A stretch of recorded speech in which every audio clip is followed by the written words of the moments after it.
It was reported a few days ago that James DeGale has split from his promoter Mick Hennessy. Now this was on the cards for a long time. A long time. James DeGale has made no secret of the fact that he hasn't been happy with Mick Hennessy.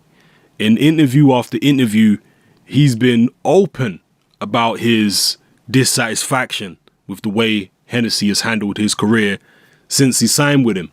Now I don't know the contractual situation between James DeGale and Hennessy, but after leaving Frank Warren, I'm sure he would have learned a little something about contracts and how you can get tied down to contracts, and how if you don't fulfill the contract or if you don't exercise the correct clause, trying to break a contract before the contract is ended can put you in a seriously bad situation. You can be sidelined, you can be caught up in legal battles and what have you. So I'm going to assume that James DeGale ain't going to have any legal issues with leaving Mick Hennessy. Okay, he might do, but if he's learned anything about the game after he left Frank Warren, I'm going to assume that he's done it the correct way and there's no contractual obligations that he hasn't fulfilled, etc. So in terms of him leaving Hennessy, it's obviously a good move. Hennessy is a small promoter. I got nothing against Mick Hennessy. He's done tremendously well for himself. The boxing game is a very difficult business. Right? It's a very difficult business. It's a very hard business to make money from. So Mick Hennessy has done well.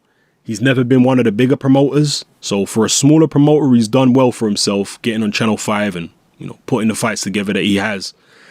But he's not on the level of an Eddie Hearn or a Frank Warren. He just don't have the money to put on the big shows and give his fighters the opportunities that people like Frank Warren and Eddie Hearn can give their fighters. And because of that, James DeGale was right to leave Mick Hennessy and go in another direction. Okay. James DeGale's been fighting in shopping centers, people. This guy's been fighting in Blue Water Shopping Center. He hasn't been fighting in arenas or stadiums or anything like that. The guy has been fighting in front of a handful of people in shopping centers. Right? And he don't want that. He wants better opportunities, bigger events, etc., etc. And in boxing, you only have a short career, so you got to try and make the most of it. And I know there's loyalty and all this kind of stuff, but loyalty works both ways.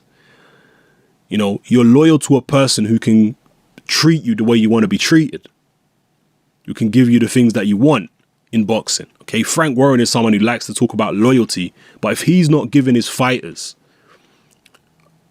as good a deal as Eddie Hearn is giving his fighters, then what is being loyal to him worth? He has to show loyalty by giving his fighters good deals. That's loyalty. It works both ways.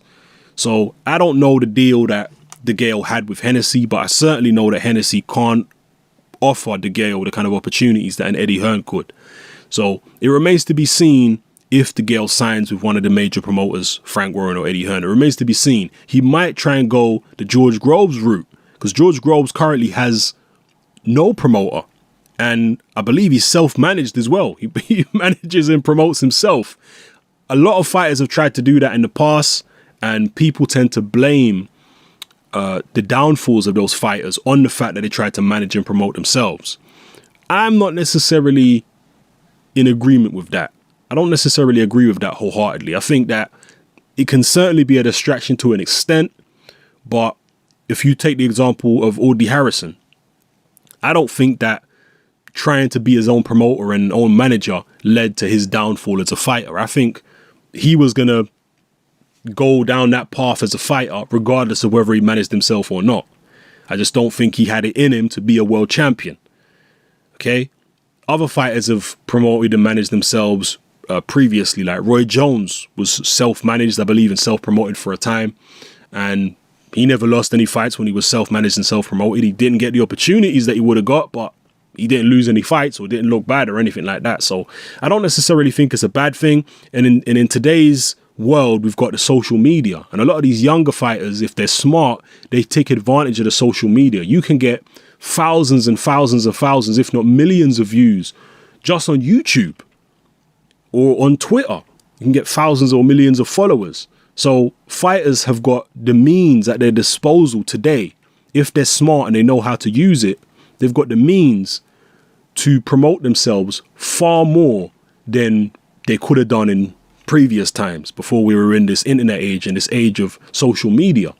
So it could, get to a situation where promoters are actually a little bit obsolete, and then you might get more and more fighters promoting themselves.